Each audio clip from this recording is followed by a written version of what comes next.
Bismillahirrahmanirrahim. Assalamualaikum warahmatullahi wabarakatuh. Hari ini kita akan belajar tentang integral numerik bagian 2 dalam analisis numerik. Nah, sebagaimana kita ketahui, jika kita mencari integral, pada hakikatnya itu adalah menghitung luas daerah di bawah kurva. Jadi misalnya kalau ada fx seperti ini, nanti kita cari integralnya dari 0 sampai 0,7. Ini bisa dikoreksi, nanti dicek nilainya minus 4,285 dan seterusnya. Nah, dalam integral numerik, kita berasumsi atau berpersepsi bahwa integral numerik dilakukan jika fx tidak diketahui atau kita mengalami kendala dalam proses integral sebagaimana biasanya.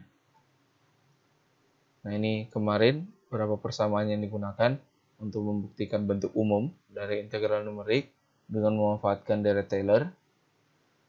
Nanti kita akan dapatkan bentuk umum seperti ini. Oke.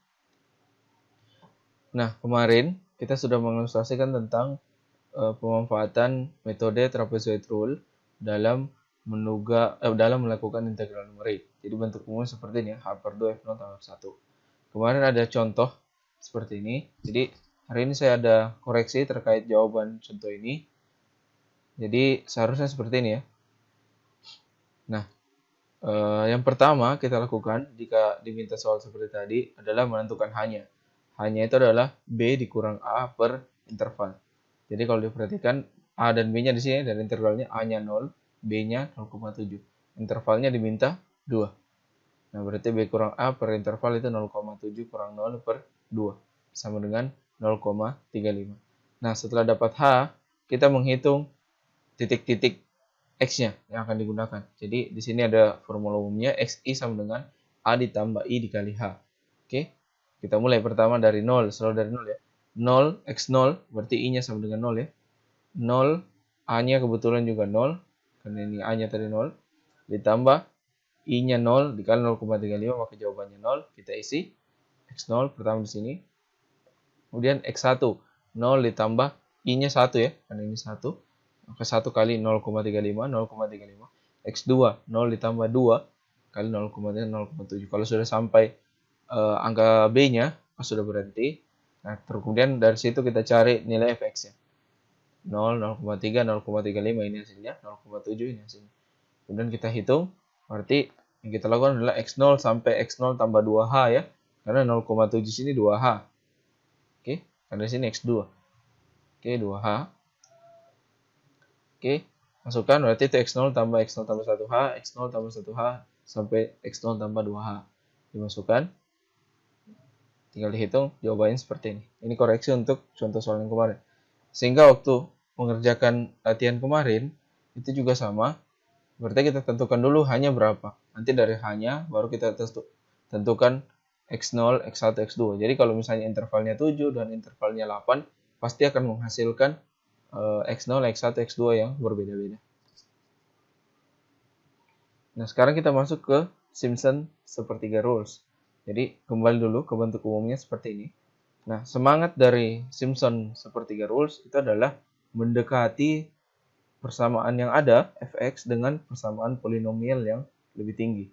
Kalau kemarin kan linear, sehingga bentuknya cenderung menjadi trapezoid, maka hari ini kita coba dengan pendekatan kuadratik. Jadi polinomial yang ditengahkan menjadi kuadratik. Nah, kalau kuadratik, jika kita asumsikan n-nya sama dengan 2, kalau kita masukkan sini n-nya 2, nh, untuk titik ini x0 tambah x0 sampai 2h, dimasukkan. Karena polinomialnya mau kuadrat, maka sampai beda 2 f0 di sini. Dijabarkan. Kalau dijabarkan nanti ketemu f2 ditambah 4f1 tambah f0 dikali dengan h per 3. Nah, inilah rumus untuk Simpson sepertiga rule. Jadi kalau kita visualisasikan seperti ini, bukan lagi trapezoid, tapi fungsi kuadrat. Fungsi kuadrat kan begini, ke atas, terus di bawah. Oke. Nah, jadi kalau untuk n, nh, jadi itu ada x0 tambah x0 tambah 2h, 2h sampai 4h, 4h sampai, oh ini salah ya, 6h maksudnya sih. 4h sampai 6h, ini 6h, salah ketik, belum diedit, 6h, kemudian n kurang 2 sampai nh, dan seterusnya.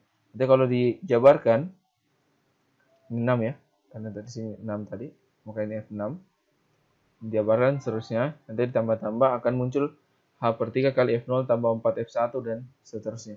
Kalau dilihat dari rumus umum ini, ada pola ya.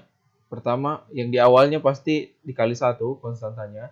Yang di akhirnya juga pengalinya 1. Tapi selain awal dan akhir, itu bergantian ya.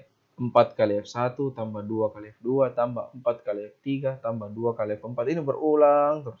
Nanti ujungnya sini sebelum berakhir itu adalah 4. Oke, biar mudah diingat. Jadi berulang 4, 2, 4, 2.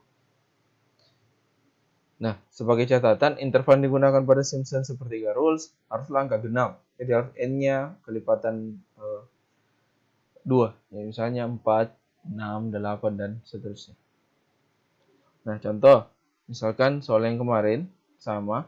Terus kita diinstruksikan menggunakan Simpson sepertiga rules dengan interval 4. Jadi kalau intervalnya 4, maka kalau dijawab yang pertama pilihannya dulu ya.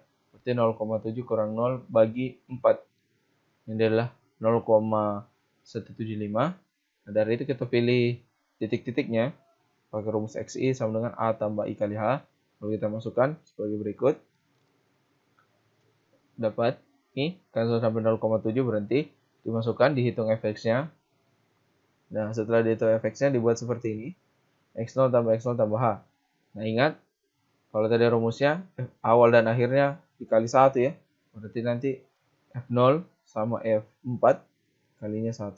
Selebihnya F1, F2, F1 itu berulang. 4, 2, 4. Jadi 4, 2, 4. Itu cara ingat. 4, 2, 4. Jumlahkan.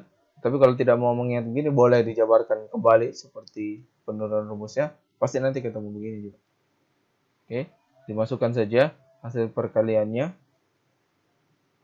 Ini. F0-nya kan ini 0. Berarti ini F1-nya 0,55 berarti dikali 4. Seterusnya. Nanti hasil dapat 10,22 terus dikali dengan hanya 0,175 dibagi 3. Ini hasil.